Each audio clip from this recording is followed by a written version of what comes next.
நாடு முழுவதும் சமையல் எரிவாயு சிலிண்டருக்கு தட்டுப்பாடு ஏற்பட்டுள்ள சூழலில் குழாய் வழி எரிவாயு இணைப்பு பிஎன்ஜி பைப்டு நேச்சுரல் கேஸ் பெற்றுள்ளவர்கள் சமையல் எரிவாயு சிலிண்டரை பயன்படுத்த மத்திய அரசு தடை விதித்துள்ளது.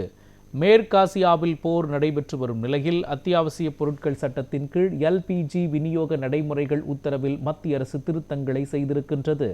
அதன்படி குழாய் வழி எரிவாயு இணைப்பை பெற்றுள்ளவர்கள் சமையல் எரிவாயு சிலிண்டர் இணைப்பையும் தொடர்ந்து வைத்துக் கொள்ளவோ அல்லது சமையல் எரிவாயு சிலிண்டரை பெறவோ அனுமதி இல்லை என்று மத்திய பெட்ரோலிய அமைச்சகம் தெரிவித்துள்ளது.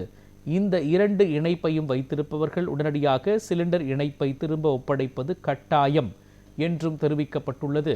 இதேபோல எண்ணெய் நிறுவனங்கள் மற்றும் விநியோகஸ்தர்களுக்கும் ஏற்கனவே குழாய் வழி எரிவாயு இணைப்பு பெற்றுள்ளவர்களுக்கு சமையல் எரிவாயு சிலிண்டர் விநியோகம் செய்வது தடை விதிக்கப்படுவதாக மத்திய பெட்ரோலிய அமைச்சகம் கூறியுள்ளது.